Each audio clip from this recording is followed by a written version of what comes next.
Começa aqui o Pode Mais Empresas, o podcast corporativo que vai discutir o dia a dia das companhias, da sociedade e de novas inserções. Vamos falar sobre inovação, sobre gestão e muito sobre sustentabilidade. Afinal, não dá para passar batido mais nesses assuntos. O Pode Mais Empresas, ele tem apoio da Turnit Brasil e patrocínio do jornal Empresas e Negócios, nosso fiel parceiro. Para tratar do tema sustentabilidade, nós trouxemos uma das maiores experts do mercado. Uma pessoa que é sempre requisitada para participar de comitês, para dar aula, para palestras. Ela faz tanta coisa que eu acho até difícil te chamar para um café, que você não vai ter tempo. Não é verdade? Tudo bem, Nelson. Primeiro, obrigada pelo convite. Bom, o tempo é o nosso maior desafio. Então, quando a gente consegue se sentir útil dentro de uma pauta que a gente tanto acredita, acho que está dando certo. Que maravilha. Muito obrigado aqui pela sua presença. Nós estamos falando com Onara Lima. Ela é executiva de sustentabilidade de altíssimo nível. Ela é formada em engenharia ambiental, engenharia de segurança do trabalho, tem MBA em gestão ambiental, gestão de pessoas e mais um monte de coisa que ela não nos contou. Ela já passou por algumas das maiores organizações do país, como Gerdau, Suzano, Ambipar, CCR, e agora está num voo solo. Depois você vai me contar isso daí. Com certeza. Uma nova jornada sem um crachá corporativo, mas de bastante descoberta. Uma baita experiência, né? Imagino que seja você trabalhando com as corporações e de repente você se vê livre, né? E agora, né? É um e agora bom, né, Nelson? Um e agora bom. Vamos começar falando um pouquinho do beabá para as empresas que não têm a cultura da sustentabilidade ainda. O que é, afinal, a sustentabilidade e como é que ela se produz ou se reproduz numa corporação? Perfeito. Bem, por muito tempo, né, a sustentabilidade acabou sendo tratada de uma forma bastante segregada dos processos, então não é um tema novo, mas a gente entende que quando a roupagem do ESG chegou, e aí nós estamos falando aí também de algo não tão novo, porque a gente está falando de 2004, ela trouxe o fator estruturante que é a governança. E aí, por essa razão, a sustentabilidade se tornou mais complexa do que se percebia até então. Principalmente quando a gente fala das pequenas e médias empresas, muitas vezes eu escuto, poxa, Onara, mas ESG é só para as grandes? Ou até mesmo aquela discussão, ESG é a mesma coisa que sustentabilidade ou são coisas diferentes? Eu sempre gosto de dizer que a sustentabilidade ela é o guarda-chuva. Ela é aquilo que, dentro dos aspectos da sustentabilidade, temos os aspectos ESG e por aí a gente tem a consciência empresarial voltada para o social, voltada para o ambiental. Mas no final do dia, quando a gente fala de sustentabilidade, a gente está falando de continuidade, né? Se a gente entender que por muitos anos os próprios economistas trabalharam com os recursos naturais, olhando do ponto de vista que poderiam ser infinitos, e chega um momento em que percebe que existe uma finitude, a gente começa a entender qual é o desafio da sustentabilidade, que é olhar para o seu negócio hoje, mas conseguir projetá-lo para um futuro. E aí eu brinco que a sustentabilidade é o farol alto. Então, o que a gente faz hoje reverbera muito nesse médio e longo prazo.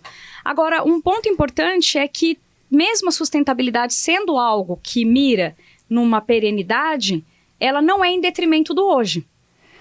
Me diga uma coisa, você estabeleceu um programa de sustentabilidade numa companhia X ou Y, não importa. O tamanho da empresa vai importar você ter a política de sustentabilidade. Isso é algo motivador ou é algo necessário para a própria sobrevivência?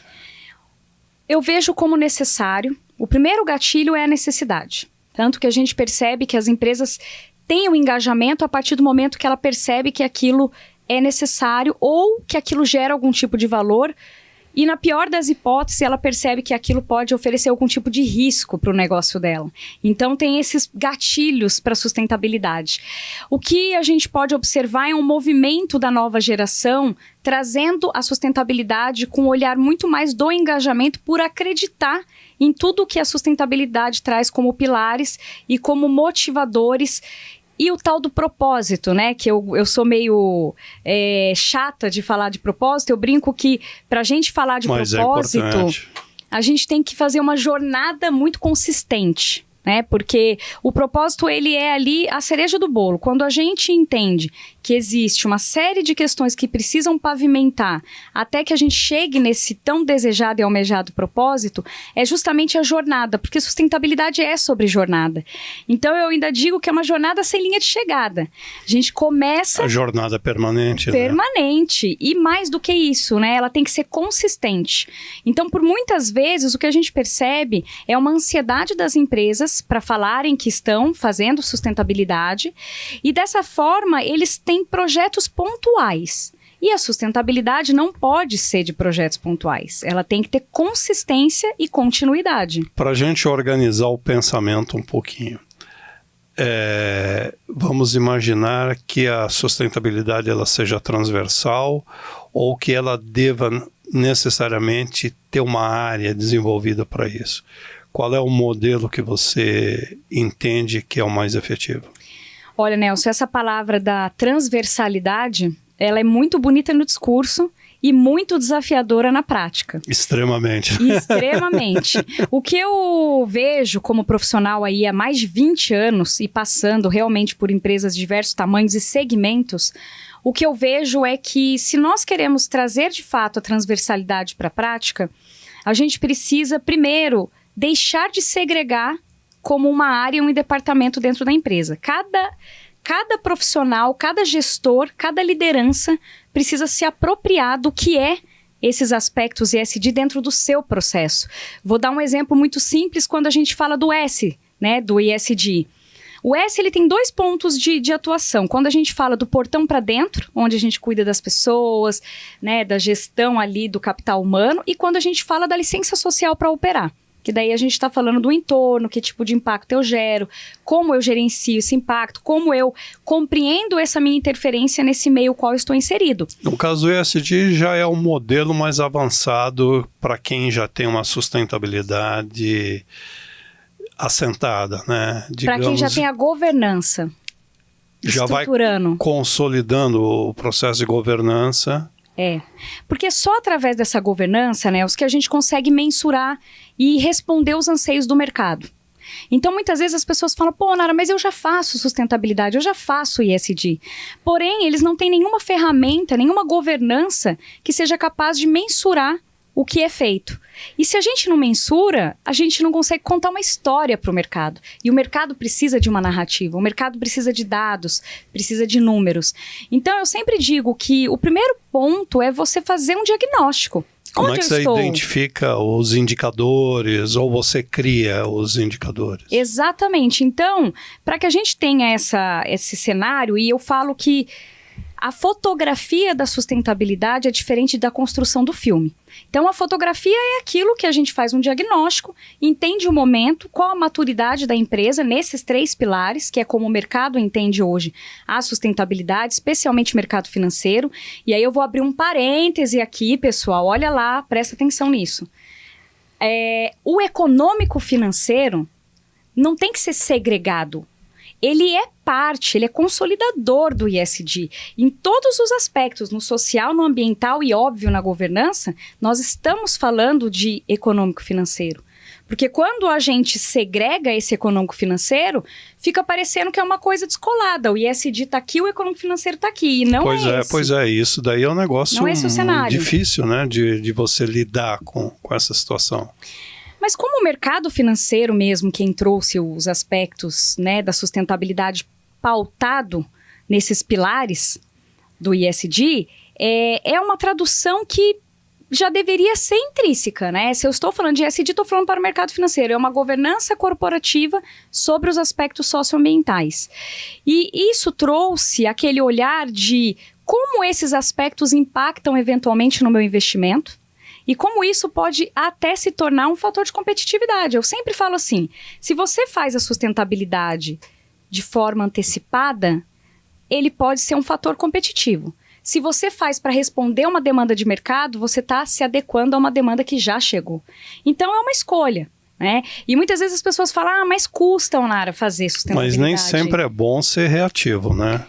No meu ponto de vista, nunca é bom. Tá, Nelson? O propositivo dá mais jogo, né? Dá mais jogo, dá o diferencial, e quando a gente fala de protagonismo é sobre isso, é você entender e antecipar as tendências. E a questão de resistência, porque às vezes quando você quer implementar alguma coisa nova, e isso parece que é inerente ao ser humano, né? Ele tende a oferecer algum grau de resistência, né? Uhum, muito. No caso... Pela sua risada, você já passou por poucas e boas. Qual é o nível de resistência que você encontra quando você quer implementar essa discussão? A partir da discussão já, as pessoas tendem a oferecer resistência ou eles abraçam a ideia com mais facilidade, tamanho tá a disseminação do assunto? Não, ainda não, essa disseminação toda ainda é muito mais no discurso do que na prática, né? É até cruel falar isso, mas quem vive na pele vai entender o que eu tô falando. Eu falo que o walk the talk ainda é uma coisa a ser construída e que a gente precisa aproximar de fato aquilo que está sendo dito e aquilo que está sendo feito. Eu sempre trabalhei, né, gestão ambiental, as chamadas áreas de apoio dentro das grandes companhias. Então eu falo que eu aprendi a quase que pedir licença para existir. Então é meio louco falar isso, mas de verdade, o convencimento ainda é muito parte da vida de um profissional de sustentabilidade. Todo tempo a gente está sendo questionado, mas por que disso? Mas me traga mais dados, mais informações, isso é para agora, isso é para daqui 2 anos. E como a gente está vivendo um mundo muito imediatista... O imediatismo, muito imediatista. Olha, a gente não precisa ir longe, né, Nelson? As empresas trazem resultado financeiro trimestralmente. Então, olha a ansiedade do mercado por trazer resultados no curtíssimo prazo. E isso, de alguma forma, traz vieses e pontos de vista que fica míope ali dentro de assuntos que já deveriam estar sendo tratados, mas que ainda não são vistos como urgente e necessário. A gente já sabe que, né, mudança climática, apesar das pessoas falarem, mas todo profissional de ESG fala muito de mudança climática. O fato é que a mudança climática, ela traz impacto socioambiental e econômico diretamente, não é nem indiretamente. Eu acho que seria legal você poder explicar um pouquinho disso. No dia a dia de uma empresa e dos seus colaboradores, de que maneira eles podem ser impactados? Perfeito. Ou o que fazer para mitigar esse impacto? Olha, primeiro que a sociedade também tem que trazer o seu papel dentro desse contexto. Porém, não dá para eximir as grandes companhias e governos nesse cenário todo que é complexo e que precisa que todos os atores sentem na mesma mesa para discutir. O que a gente percebe hoje é que tem ações muito isoladas. Então, cada setor está no seu mundo, resolvendo aquilo que ele entende que é o problema dele. Porém, a gente já sabe que é um ecossistema que, se as empresas não sentarem na mesa para discutir, a gente não vai ter ações efetivas e que correspondam ao tamanho que é esse desafio. E quando a gente fala desse engajamento, né, dentro das companhias, enquanto eles não entenderem que aquilo de fato pode impactar os seus negócios e que a gente já precisa falar de uma economia resiliente, de uma economia regenerativa, que nós já estamos vivendo a mudança climática na pele, sentindo os seus efeitos, e que tudo isso vai se tornar muito mais recorrente, porque eu escuto muito questionamento assim, Onara, mas sempre choveu muito nessa época. Eu falo, perfeito, mas se nós observarmos que o intervalo entre um evento extremo e outro está cada vez menor esse espaçamento e a potência, né, assim, o extremo mesmo que vem, se a gente observar qualquer jornal, quem prestar atenção vai observar a seguinte fala, a última chuva dessa intensidade aconteceu há tantos anos e agora a gente vai ver isso com maior recorrência. Ou aquela história que a gente até costumou ouvir de dizer assim, olha, choveu em uma semana o que era esperado para 2 meses. Só que daqui 2 meses chove ao mesmo tempo. Ou choveu em um único dia o que se esperava para 15. Exatamente. Sabe, você vê, você falou de potência, me remeteu a isso daí, né? Quer dizer, a calibragem está totalmente desregulada, né? Totalmente. E sabe quem já percebeu isso? Quem já está vivendo. Por exemplo, por que muitas vezes as pessoas falam assim, o agro já está muito mais atento à mudança climática? Porque o agro já sentiu, né? Perda de safra. Então, os setores o sentir na própria pele, né? Exato. Não, e você falou do ser humano... É isso, o ser humano ele só reage quando aquilo realmente lhe impacta diretamente. Enquanto ele está sendo impactado indiretamente, a gente precisa convencer. É desafiador mesmo. Aí você vai perguntar, mas será que não dá um outro jeitinho? Será que não podemos postergar um pouco essa discussão? Exato, exatamente. Porque no final do dia, quando a gente fala do desafio da descarbonização, o maior desafio está no escopo 3. A gente fala muito escopo 1, escopo 2, que é aquele que já deveria, pelo menos, estar em controle. Como nem todos conhecem essa linguagem, acho que seria bacana explicar. O que é o escopo 1? Perfeito. Bom, a gente está falando de emissões dos processos. O escopo 1 são todas aquelas emissões inerentes ao próprio negócio. O escopo 2 eu acho que é o mais simples de ser interpretado, que é a energia. E o escopo 3 é o grande elefante branco, que está em todos os lugares, que representa 70% ou mais em todo e qualquer setor praticamente hoje, segundo o GHG Protocol, que quem quiser consultar, vai lá no Google, né, que é tão hoje acessível, certamente quem está nos ouvindo já vai ali paralelamente pesquisando. O GHG Protocol é a metodologia que definiu esses 3 escopos, e as empresas que já reportam, fica muito claro onde está o desafio. O desafio está no escopo 3. Então, se a gente está falando de uma descarbonização séria, a gente precisa entender como tratar esse escopo 3. Senão, a gente não vai conseguir atingir nenhuma meta dessas todas que a gente comenta, e a gente já sabe do risco de não atingirmos, né, o Acordo de Paris, de limitar o aquecimento global até 1,5 graus. Como será o mundo em 2030? Nossa, é uma boa pergunta. Você não trouxe suas cartinhas de tarô? Não trouxe. Você começou o nosso bate-papo falando de inovação. Uhum. Pois nós já estamos ouvindo inovabilidade, porque para dizer que é inovação... Que palavra chata, né? Feia, né? Não, olha, inovabilidade. Inovabilidade. Para ser meio trava-língua um pouco. Precisa ser capaz de gerar impacto positivo. Essa é a inovabilidade. Então, se a gente fala de 2030, eu penso que necessariamente vai ter que passar pela inovação, pela tecnologia, passa pela elevação da consciência, e aí a gente entra num lugar muito desafiador, que é da alta liderança, de verdade, estar engajada e compreender como tudo isso pode gerar valor para os seus negócios. E aí a pergunta inevitável é, a alta liderança está preparada para lidar com isso daí? Levando em consideração a pressão dos investidores para o curto prazo, Nelson, eu arrisco a dizer que é um trabalho delicado e desafiador equilibrar essa ansiedade do shareholder, dos acionistas, com relação ao stakeholder. Esses dias eu ouvi uma frase, eu não vou lembrar agora quem escreveu para dar os créditos, mas eu achei muito interessante, né? Ou você gera valor para shareholder, para os acionistas, ou você é capaz de gerar valor para os stakeholders. Quando você agrada somente um lado, provavelmente é em detrimento das outras partes interessadas. Então, acho que a alta liderança hoje, ela lida com tantas inseguranças, incertezas e mudanças muito rápidas, que por muitas vezes eles nem conseguem perceber como a sustentabilidade pode ser um grande aliado para que ele enfrente todos esses desafios. Perfeito. Nós vamos dar um pequeno intervalo agora e já voltamos com o segundo bloco. O portal Empresas e Negócios traz 45 mil oportunidades. E agora, 45.001. Tamo junto, Pode Mais. Siga-nos nas redes sociais.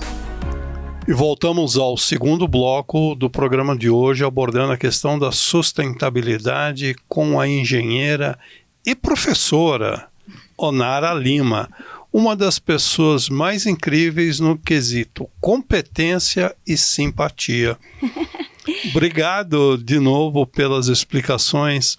Às vezes eu te peço até para você voltar um pouquinho para que todo o nosso público acompanhe a discussão. Você avançou bastante no seu raciocínio, falando de shareholder, no encerramento do primeiro bloco, e eu queria voltar só um pedacinho para a gente falar das empresas de pequeno porte, as empresas que nem sempre estão capitalizadas para entrar no novo mundo, digamos assim. Excelente, Nelson. Toda pequena e média empresa, ela vai precisar de acesso ao capital. Então, quando a gente fala da grande, a gente está falando de acionista, pressão do mercado de investidores, CVM, bolsa de valores. Em que momento essa pequena e essa média vai sentir essa cobrança?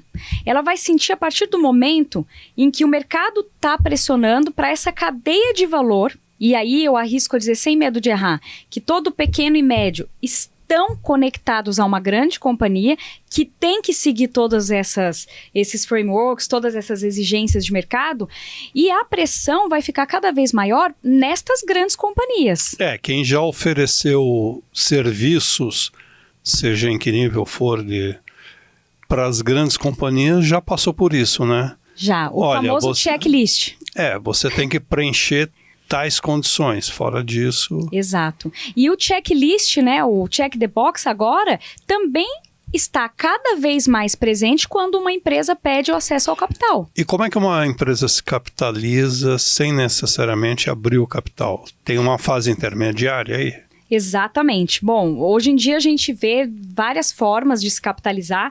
A mais recorrente que a gente observa são ali através de bancos, e estes também já têm o desafio de olhar para quem eles estão financiando, né? Existe até um ditado, diga quem tu financias que eu direi quem tu és. Então já existe toda uma cobrança também para os financiadores de qual é o tipo de negócio que ele está financiando. Nenhum banco, nenhuma instituição financeira que é o seu nome atrelado a escândalos, por exemplo, de direitos humanos, né? E tudo isso é a cadeia de valor. Se você começa a falar em títulos verdes, em políticas voltadas à sustentabilidade, hoje em dia tem facilidades para financiamento, não só para aprovação, como a taxas mais convidativas, não é isso? Exato. Eu falo que o dinheiro está na mesa para quem quer fazer o que é o certo. E para acessar esse dinheiro que está na mesa, nós já observamos, por exemplo, os programas do BNDES, que tem exclusividade de um montante de valor significativo para projetos que comprovem o seu ganho nos aspectos socioambiental. Quer dizer, então a pequena empresa não precisa necessariamente ficar à margem de todo esse processo. Ela tem várias formas de participar dele, não é isso? Exato. Não só tem várias formas, como deve.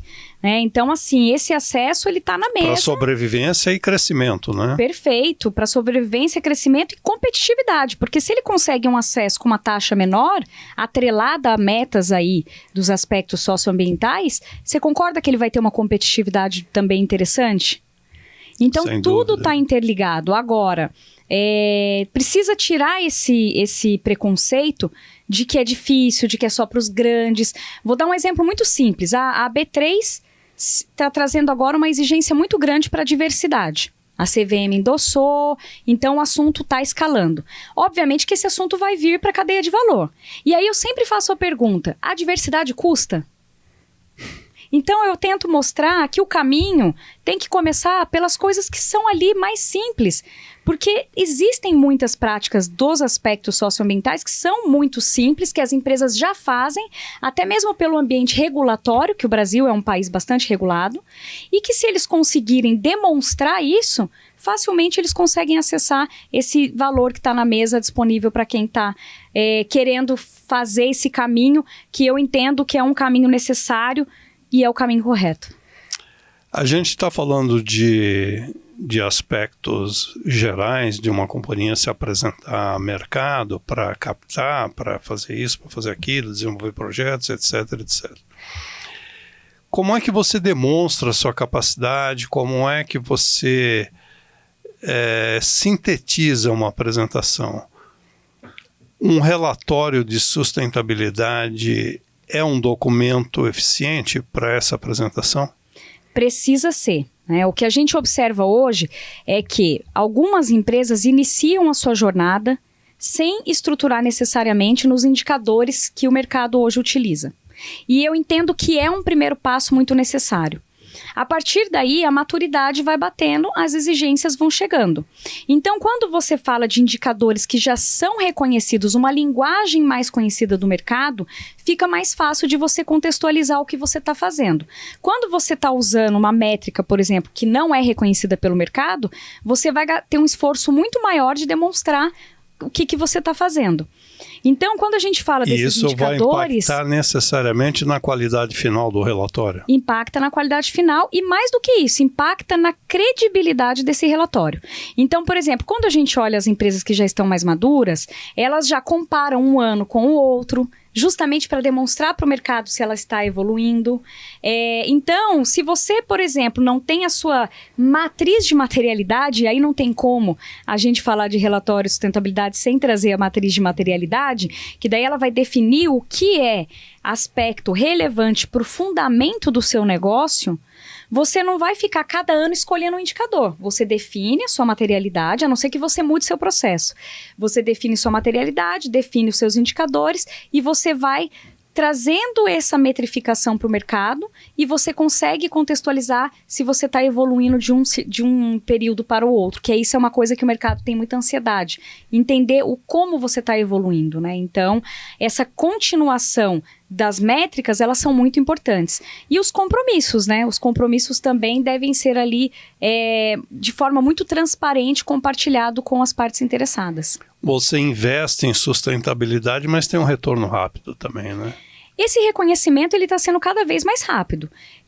Como eu mencionei, nenhuma instituição financeira quer correr o risco de atrelar o seu nome, né, a um crédito que foi ali concedido e foi utilizado de uma forma errada ou que não está ali minimamente atendendo. O mercado está mais maduro, né? Muito mais maduro, muito mais, assim. Existem aí uma série de questionamentos, mas o fato é que, como é um tema muito complexo, tudo que é complexo, ele dá ali uma assustada e a primeira reação é na defesa. Vamos falar de guerra e paz? Vamos falar. Sem necessariamente falar da literatura, que é um título conhecidíssimo na história, mas a gente podia falar sobre essa onda anti-ESG que está permeando o mercado e volta e meia cutuca daqui, cutuca dali, não, porque a BlackRock está fazendo ou deixou de fazer, porque tal empresa, porque tal fundo, e esse assunto vai e vem, vai e vem. Uhum. Como é que você define esse movimento anti-ESG? Olha, eu acredito que a polarização e a politização do tema é uma forma de dar espaço para a inação. Então, toda vez que fica um tema muito polarizado, politizado, ele dá aquela sensação de conforto para aqueles que não querem fazer nada. E eu falo que esse é o lugar de perigo que existe em toda essa briga que as pessoas estão aí criando. Quando eles trazem a BlackRock, que é uma referência, e aí a gente não pode negar que o Larry Fink levantou essa bandeira por muitos anos e é fácil interpretar que as pessoas tomam as suas conclusões baseadas em títulos de notícias de jornal. Porque se a pessoa lê a notícia de fato e buscar informações, ela vai entender que não é que a BlackRock não está mais usando e ela está abandonando. É uma forma de equilibrar uma pressão de investidores e é uma forma coerente e equilibrada. Agora, o nome que você vai trazer... consciência corporativa, sustentabilidade, ESG, sustentabilidade corporativa. Eu tenho alguns amigos que estão falando assim, Onara, não vou mais usar o ESG, vou usar sustentabilidade corporativa. Eu falei, use o nome que quiser. Faça o que é certo dentro dos aspectos socioambientais e a gente sabe que pela nossa cultura ainda a gente patina até na governança. Então, é uma questão que a gente tem ainda a evoluir. Agora, quando a gente fala dessa guerra... No próprio Fórum Econômico Mundial, agora em janeiro, que teve em Davos, eles atualizaram os 10 riscos globais. E entre os 3 riscos lá, principais, a gente começa a perceber que sustentabilidade permeia por todos eles. A gente está falando de crise geopolítica, que de alguma forma a gente está sim colocando questões sociais e a gente não interpreta que isso faz parte do ESG. Então, a profundidade, a compreensão do que são os aspectos ESG, se você olhar para os 10 principais riscos, você consegue atrelar todos eles a algum fator, ou do S, ou do ambiental, ou da governança. Riscos cibernéticos, ataque cibernético, é totalmente sobre governança. E tem um risco social inserido nisso tudo também, né? Então, assim, extrapolar e compreender a dimensão que são esses 3 pilares, é compreender que não há outro caminho.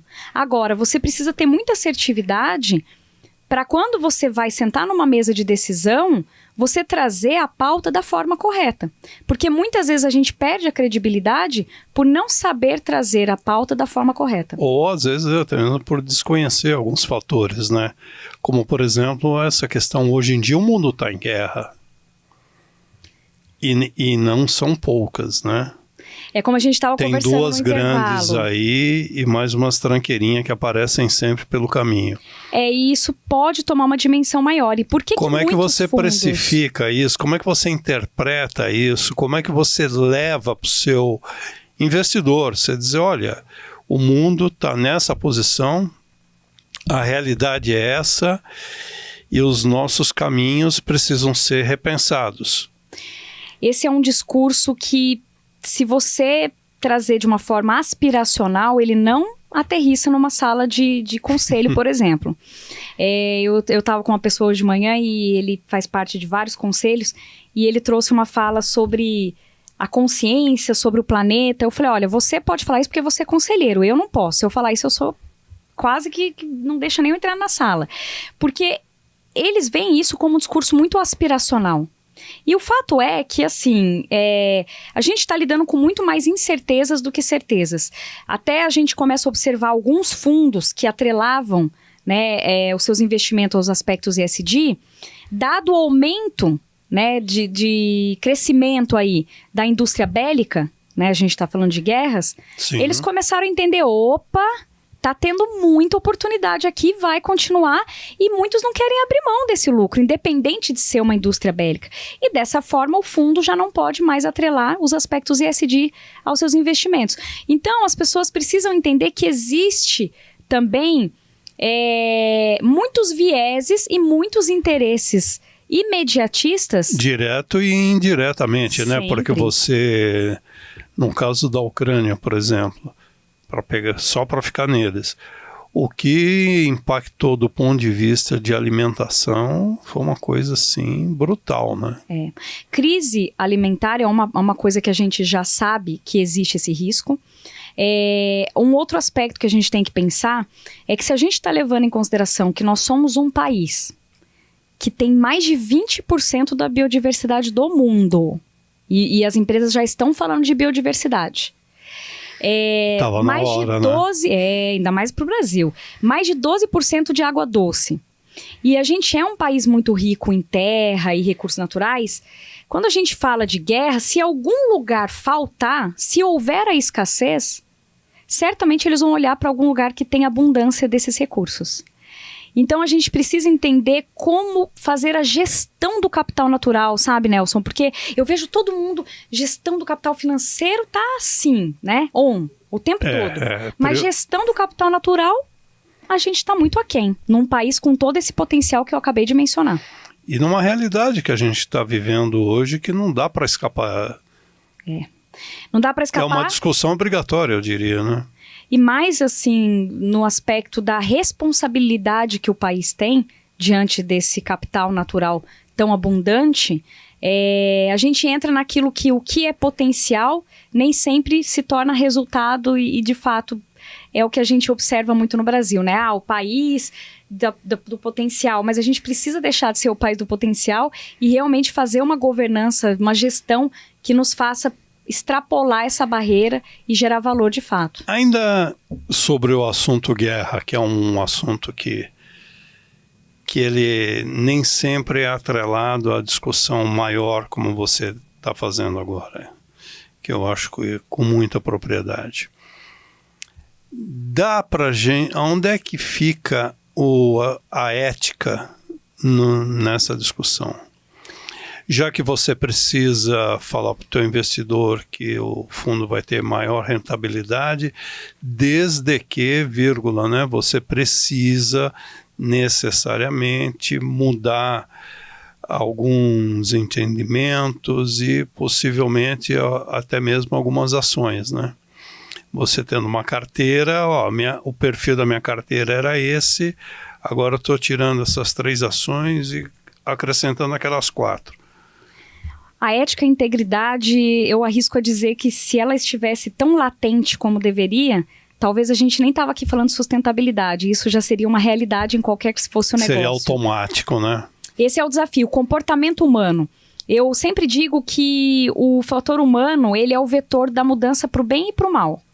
E, infelizmente, quando a gente lê um relatório como eu li, o da Oxfam, que foi publicado em Davos, que fala sobre a desigualdade no mundo, é assustador. Eu fiquei, assim, uma semana digerindo, muito assustador, porque a concentração de riqueza, apesar das pessoas acharem que o Brasil é um país muito desigual, e é um fato, o social no Brasil é um abismo, mas no mundo nós estamos falhando muito. A concentração de riqueza é muito grande. Se eu não me engano, 1% da população detém 49% de toda a renda, né? Exatamente, e 5% representa ainda aí praticamente o todo. Então, estamos falando de uma desigualdade absurda. E um outro aspecto que eu observo é que nas próximas 3 gerações, nós teremos toda a riqueza transferida para a mão dos millennials. E eu, Nelson, acredito que pode ser um movimento de mudança. Eu sei que muitas pessoas me criticam por essa minha esperança, mas eu acredito que há uma esperança nisso tudo, porque se você observar, mesmo com todas as questões que a gente sabe de geracional que nós temos, e historicamente essa é a primeira vez na história que nós temos 5 gerações ativas no mercado de trabalho. Eu já ouvi falar até em 7, mas com estudos 5. Esse é o tamanho do desafio que nós temos. E a gente ainda cria muitos muros. Então fica um brigando ali com o outro, puxando para o lado, para o outro.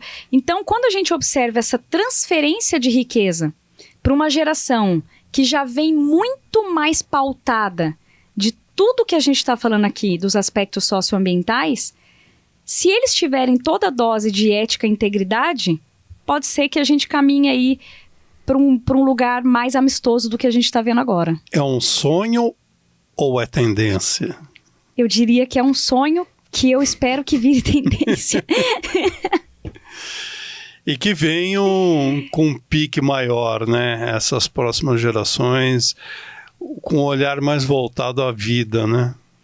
Existem ali gaps, né, historicamente, que a gente observa e que não é diferente com essa mudança geracional que a gente está vivendo agora.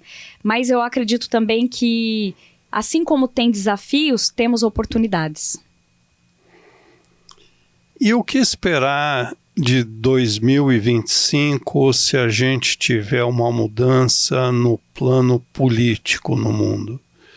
Por exemplo, são reais as chances do Trump levar a próxima eleição? Eu acho que ele vai levar. Eu estava até conversando antes de entrar aqui. E ele não é necessariamente um fã da sustentabilidade, né? Pelo contrário, eu diria que ele é um detrator da sustentabilidade. Ele é um capitalista, ele anda com soro de capitalista aqui, ó.